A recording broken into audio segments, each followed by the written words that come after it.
come on down here and meet the president. We're a little trying to hurry out a little bit. Good to see you. How you doing? How you doing? I want to be the agribiz president. I really do. We got a weed-in seat. We really do. And I want you to vote Republican, Mr. okay? President, we have got to make the debate. Okay, we got to do the debate thing. Got to go. Come on, folks. Are we going to get this campaign off the ground? I mean, this airline couldn't get third shift in a Dairy Queen. What the devil's going on? The animals are wandering around the pasture. We got to get them corralled. Look at that monument down there. When are they going to land this plane? For heaven's sakes, I need a triptych to figure out how to get to the debate. All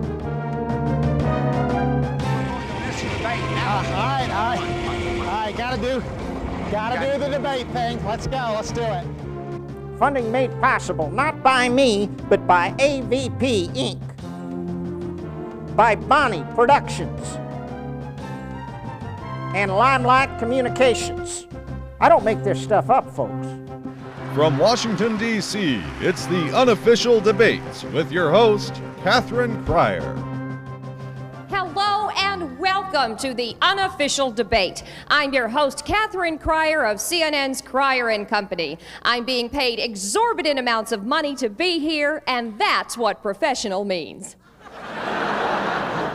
We'll begin with an opening statement by President Bush since he makes the least sense. Who can you trust? The problem with Congress is they don't get it.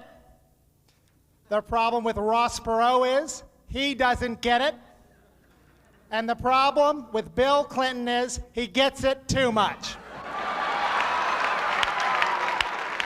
Thank you, and now we'll move to Mr. Perot's opening statement. Well,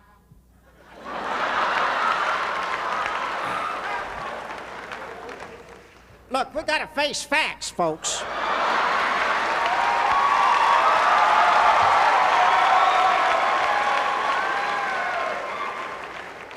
I mean, this country is in deep horse manure. You know what I'm talking about?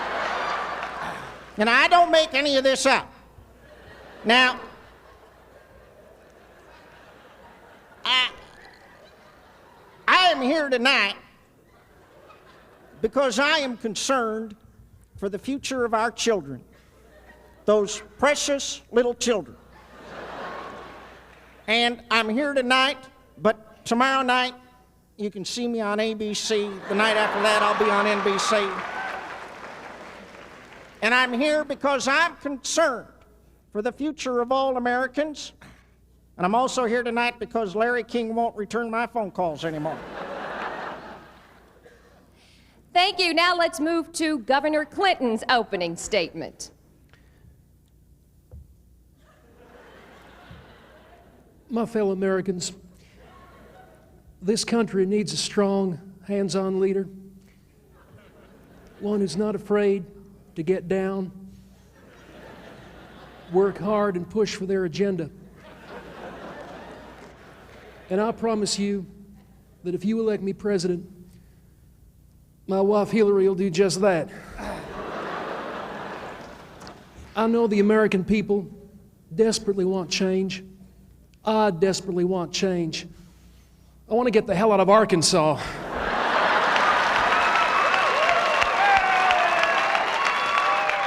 Finally, you may ask, how can the governor of such a small state run such a big country? It's not the size that matters. It's the technique. Thank you.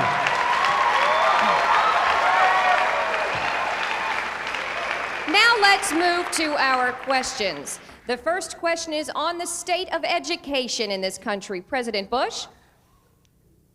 I want to be the education president, I really do. I've been working with Dan Quayle. I've got him up to the 3rd grade now. Mr. Perot, your response on education, please. Our precious little children. They need help, folks. They need to be armed for the technology of tomorrow. Now, to do this,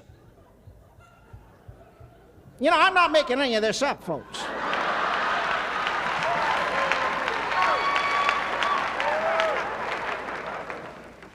But to do this, they're going to need books.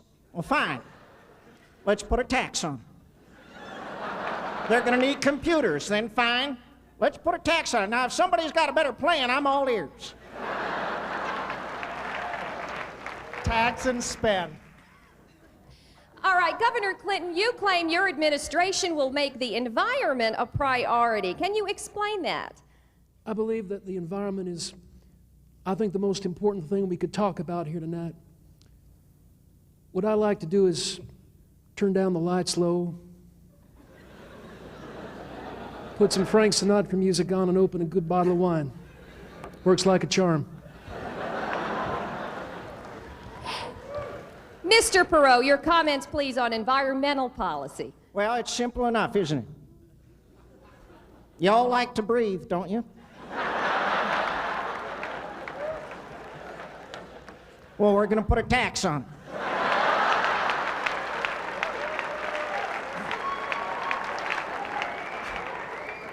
Y'all like looking at trees, don't you?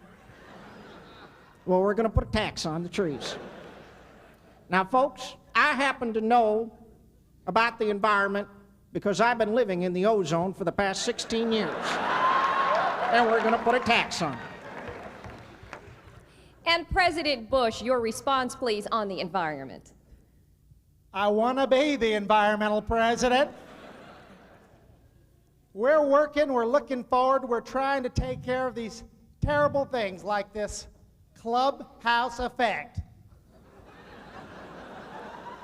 The dissipation of the ozone is going to burn up all the golf greens around this great nation of ours. So we gotta take care of that. Let's move on to the issue of health care, something that's come up as a big concern for all Americans. President Bush. Well, my health care program, people,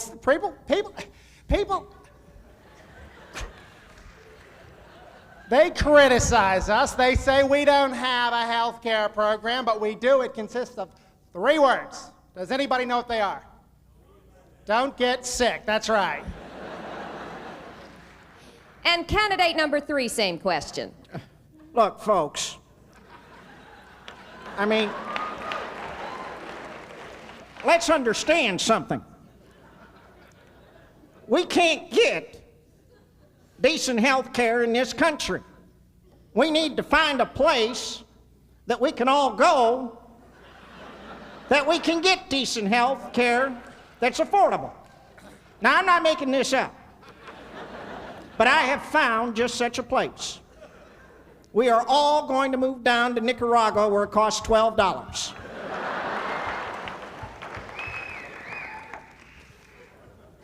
Let's move on to a question about the economy. Tell me, each of you, what are your plans to deal with the problems America has with its economy today?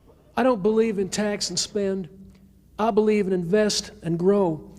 The more we invest, the more the economy grows, and the more we can invest again, and the stuff we get off the investing, we can grow, and that'll grow until we invest more that we grow. The more we invest, the more we can grow. And when the whole thing falls apart, I'll be out of here.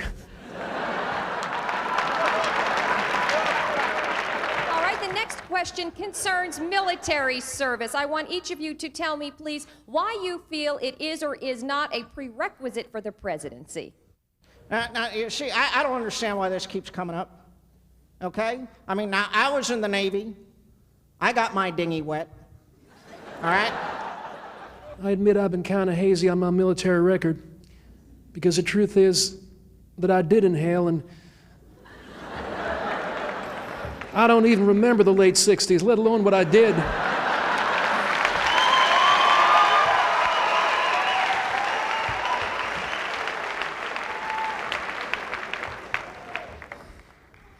All right, now each of you please tell us what emphasis family values will play in your administrations. President Bush? That's what we're all about. I want to be the traditional family values president. Unlike my opponents here, I have a good marriage, Barr and I enjoy a perfectly monotonous relationship. We do. And heck, Millie just got a family of her own, and we're proud of her for choosing life. We really are. Mr. Perot, your comments on family values. Well, I'm glad you asked that. Now, folks,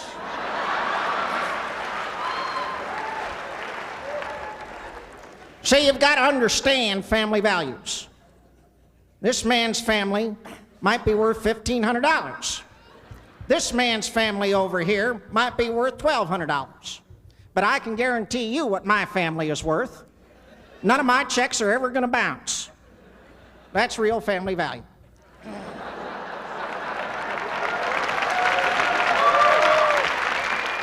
Gentlemen, thank you very much for your answers. We move now across town to Phil Donahue, who's hosting our vice presidential debate.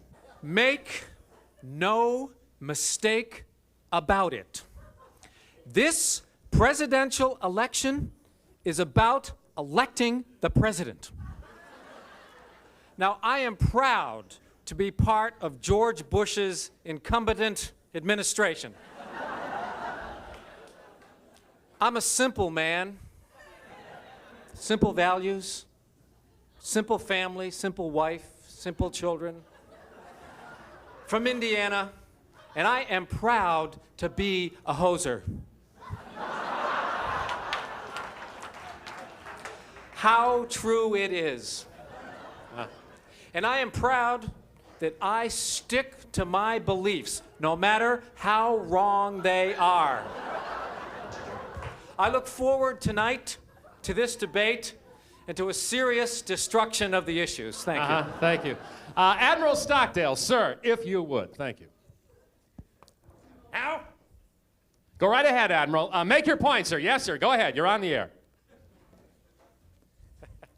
A month ago, I was semi-retired pondering the lives of the ancients, some of whom I knew personally. Then my old pal, Ross Perot, asked me to run for vice president of this country. Darn it, I thought he meant vice president of his company. Pays better, the hours are a lot better than this baloney. So, who am I? Why am I here? What? Quite frankly, I have no idea. We appreciate your honesty, sir. Stay with us.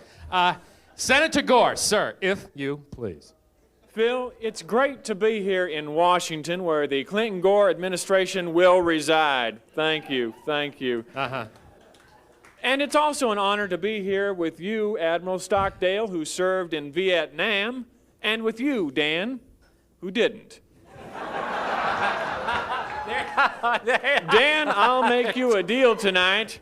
If you don't compare your boss to Harry Truman, I won't compare you to Pat Sajak. And Dan, if you try to interrupt me, I have a prop here and I am not afraid to use it.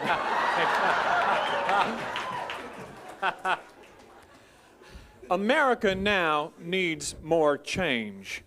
Bill Clinton and I believe in change because the people of this country want more change. Let me go on to the next question, if I may. What about education? It's in a sorry state. People are taking weapons into school. There are guns. People can't even read their diplomas. How does this affect us? And if it doesn't affect our future, how can we, as proud Americans, not do something about this? Education. Phil, let me spell it out for you. E-D-U-K-I-T-I-O-N.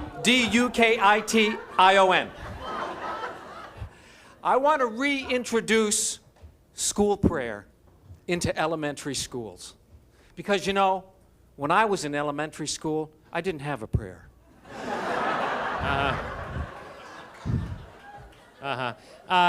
Senator Gore, you're on the Democratic other side of this issue here. What do you feel about this? Come on, it's got to hurt. Come on. I feel Dan Quayle has summed up the state of education in this country. Bill Clinton and I want to change that. Bill Clinton and I are trying to tell you that we're going to change it with something different. Senator, you're out of time. Excuse me. Put a lid on it, Al. Well, if I'm out of time, then Dan, you're out of touch with the need for basic change in this system of government, because the basic need of the people of this country is for change. I'm sorry. I hope I wasn't too assertive when I joined in with them on that. Admiral Stockdale, your response on education, sir, if you please. Everyone should have one. Could you expound on that, please? One what, sir? That's it. I'm out of ammunition. If I could, we're going to take a short break and be back with more of the vice presidential debate. And we'll be back in just a moment. Are you looking for an honest president? A man with values and integrity? Does Bill Clinton rub you the wrong way? I know how you feel. I'm Jennifer. Call me. Call 1-900-FLOWERS and hear the character-schmearing phone conversations between Bill Clinton and Jennifer Flowers. Hear Bill Clinton make promises he can't keep. Like I'm gonna take you out of Little Rock and put a big rock on your hand. Oh, how about this one? Don't worry, Jen. I'm gonna dump that lawyer bitch and make you my first lady of love. Bill Clinton broke my heart. You vote for him and he'll break yours too. Hear the lies, hear the deceit, hear Bill Clinton say it with flowers. Put Bill Clinton where he belongs. Out on the street with his saxophone and a tin cup. That's 1-900-FLOWERS, $4.99 per call. Definitely not a cheap shot. All proceeds to benefit the Bush campaign, whether he likes it or not. And remember, that's Jennifer with a G, like genitalia. Our next topic is the economy, which I think we all today agree is the real meat and potatoes, no offense, Vice President Quayle, of the entire issue here. How are we going to fix it? When are we going to fix it? And if we don't, what's going to happen? We got a $4 trillion deficit. Come on. Admiral Stockdale.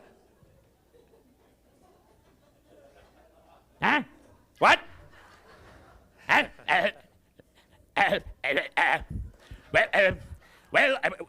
We've got to get money on the street, Phil. We got to invest in something. Put a thing together because it's a problem. We've got to clean up the mess in Washington. If I could quote my boss, because I sure as don't hell have an answer for this. I'm still out of ammo. That's all, folks. Senator Gore, let's give it a try with you, sir. We need to create jobs, and I believe I have a plan. Recycling aluminum cans. Now, there are trash cans out there that are just bursting with these little happy little gems that can be gathered up and cashed in. Just as bears in the woods gather up nuts and berries. No. There you go, Al. You're pulling a Clinton on me. That's the most ridiculous, liberal, left-wing idea I've ever heard. You guys are gonna raise taxes. No, Dan, we are not going to raise taxes. Yes, you are, Al. No, we are not. Yes, you are. No, we are not. I too. Are not. I too. We will not raise taxes. No. Take a deep breath, Al. Inhale like your boss did. I feel like a referee here. I think this is what the nation is seeing right now. This nation's in a state of lockjaw. Phil, if I may say so. Hey, go ahead. Our administration has made a lot of progress on the economy. I mean, take banking. We have prostituted the Keating Five, and we are well on our way to saving this nation's S&Ms. I gotta break. I promise I'll get to you, and we'll be back in just a moment. Coming up tomorrow on Larry King Live, it's the First Lady's debate. Hillary Clinton versus Barbara Bush. Nice cookie, Babs. Larry King Live, 9 Eastern.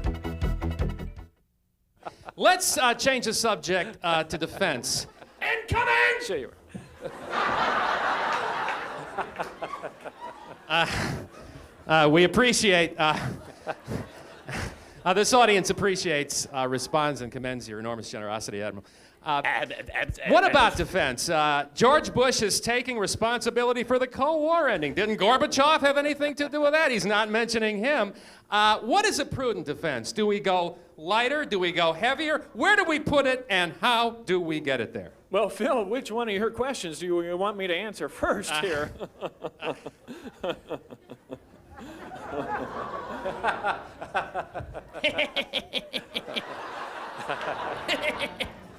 Phil, Bill Clinton and I believe in a strong national defense. But the definition of a strong national defense has changed. Don't tell me change, Al, right? You were going to say change. No, I was going to say that we believe it's time for Europe and Asia to change and start paying their fair share. Oh, sure you were, yeah. We want, Dan, we want to put the defense contractors to work saving the spotted owl. We want to put the spotted owls to work saving the trees. We want to put the trees to work saving the soil from soil erosion. We want to put the soil to work keeping the earth together in one big clump so that it doesn't just fly off all helter-skelter here. It makes perfect sense to me. Phil, on defense, let me say this.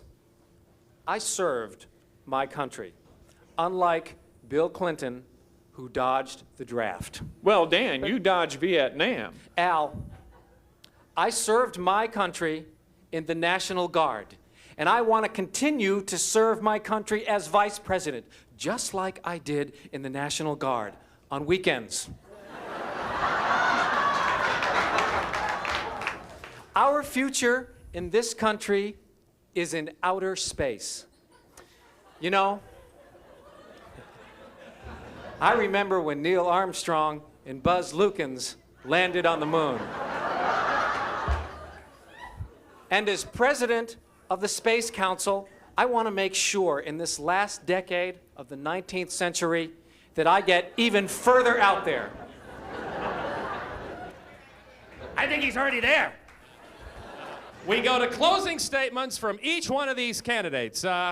Senator Gore, you're the most boring. You go first. Under George Bush, everything that should have increased, decreased, and everything that should have decreased, increased. But Bill Clinton will change all that.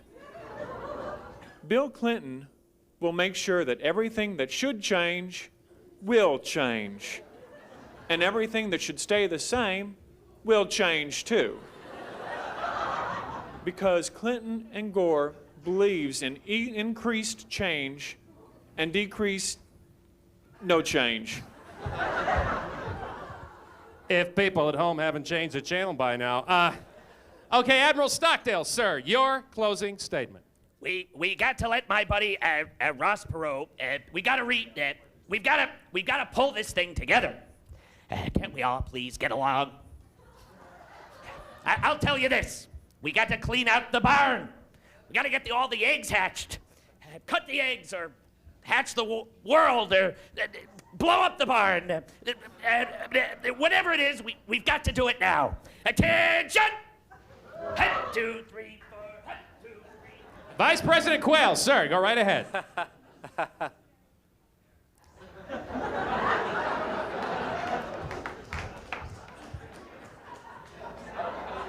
People say I am unqualified to be vice president or president of the United States. I am here today to catatonically deny this.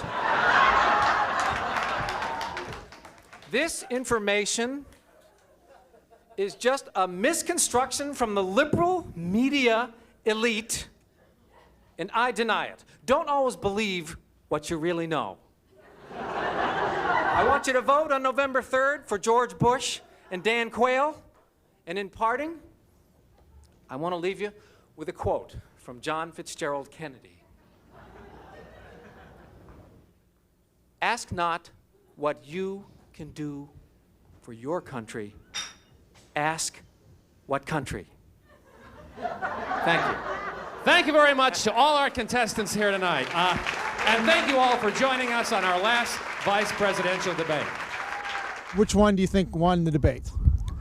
Well, I think it was kind of a toss-up. Well, I'm not an American, so I'm not going to vote. They were horribly boring, and they didn't tell me anything. Actually, I thought President Bush was, when he talked about the environment, I thought that his talking about what they were trying to do was the part that I was significant in, that it had plans for doing the kinds of things that we had to do to promote that growth and whatnot. But with the economy, I thought that President Bush was clearly in command when he talked about his policy, which would allow interest rates to go down when the deficit was into a certain point. Because you see, when interest rates go up, they have a tendency to, when the deficit interacts with the interest rates in such a... I hope I've made myself clear.